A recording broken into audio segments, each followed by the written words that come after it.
대립 갈등이 지금 아주 크죠. 그런데 그 원인은 뭐냐? 뭐 여러 가지가 있어요. 아주 근본적인 거는 경제적 이유입니다. 먹고 살기가 어려워져서 그래요. 세상 사는 게 힘들어서 그렇습니다. 그런데 왜 그러면 더 잘 살게 됐는데 왜 부족하게 됐냐? 편중됐기 때문이죠. 소위 양극화, 불평등, 격차. 이게 너무 커졌어요. 우리 사회가 총량으로는 과거보다는 더 많은 걸 가지고 있게 됐는데 개별적으로 보면 그게 너무 많이 한 군데 몰려 있습니다. 근데 이게 이제 사실은 갈등의 원인이죠. 지금 우리 경제는 여러 면에서 일종의 사면초가 같은 상태 같습니다. 전 세계적으로 성장률 전체가 떨어지고 있어요. 그리고 경제는 사실 민간 영역만으로는 제대로 유지 발전되기 어려워요.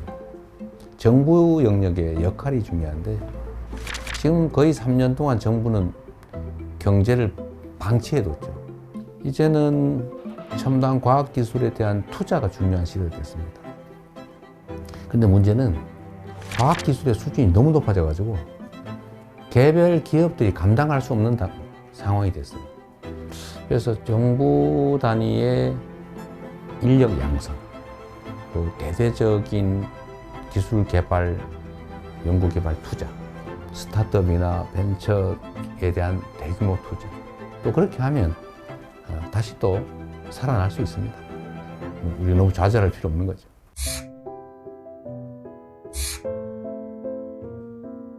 먹고 사는 문제가 가장 중요하다. 이거는 사실은 매우 기능적이고 물질적인 거예요. 고통스럽게 살지 않게 해줘야 한다. 잘 산다라고 하는 건 좀 달라요. 잘사니즘이라고 하면 좀 더 가치지향적이고 좀 정신적이고 고통 없는 삶을 넘어선 더 행복한 삶을 살 수 있는 세상을 만들자. 그런 거라고 봐주시면 되겠어요. 민생 살리는데 색깔이 무슨 의미입니까?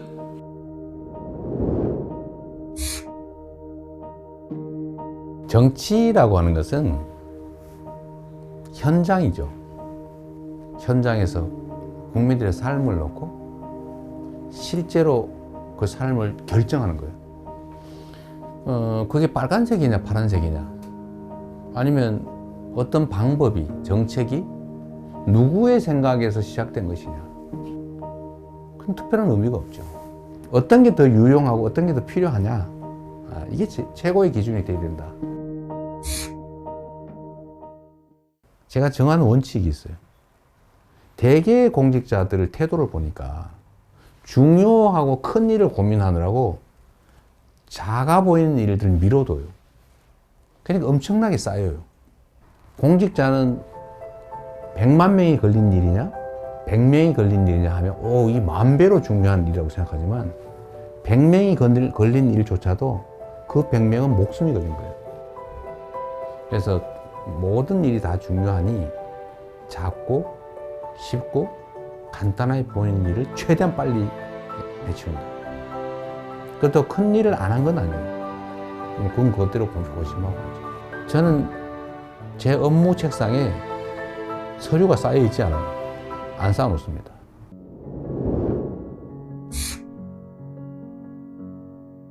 재난이나 아니면 사회적 위기 때 피해를 입는 것은 힘겹고 못 살고 어려운 사람 순이에요.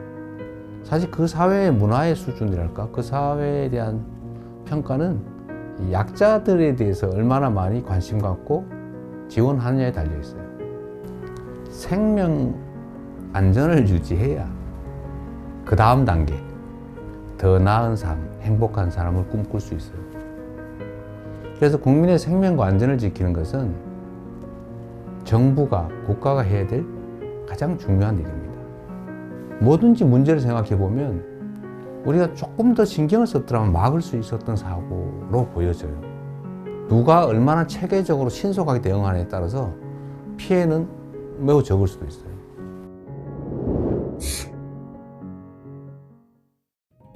현실적으로 보면 우리가 한미동맹 매우 중요하고 또 한미일 협력 관계도 매우 중요하죠. 그 속에 일관되는 원칙은 대한민국의 국익이 최우선이다. 거기에 따라 판단하면 되겠죠. 경쟁할 영역은 경쟁하고, 협력할 영역은 협력하고, 또 서로 갈등할 영역은 잘 조정하는 거죠. 특히 이제는 국가 간 경쟁이 사실 기업 간 경쟁과 거의 같아졌습니다. 그래서 기업과 정부의 역할 분담, 협력이 정말로 중요해요. 특히 국제 경쟁에서는 반드시 필요한 부분입니다.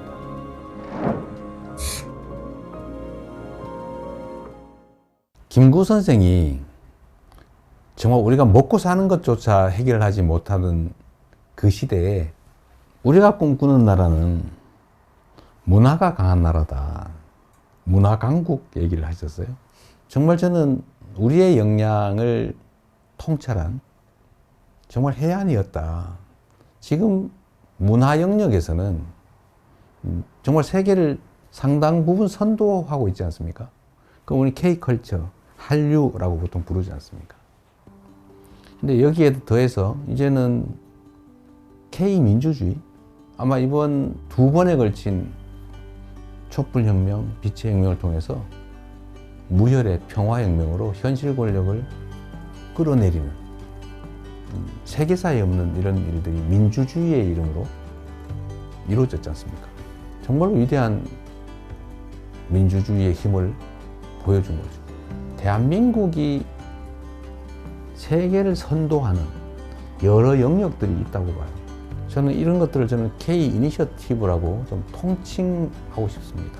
우리가 비록 규모는 적지만 소프트 파워 측면에서는 세계를 여러 영역에서 선도할 수 있겠다는 생각이 들어요. 그런 나라 한번 꼭 만들어 보고 싶어요.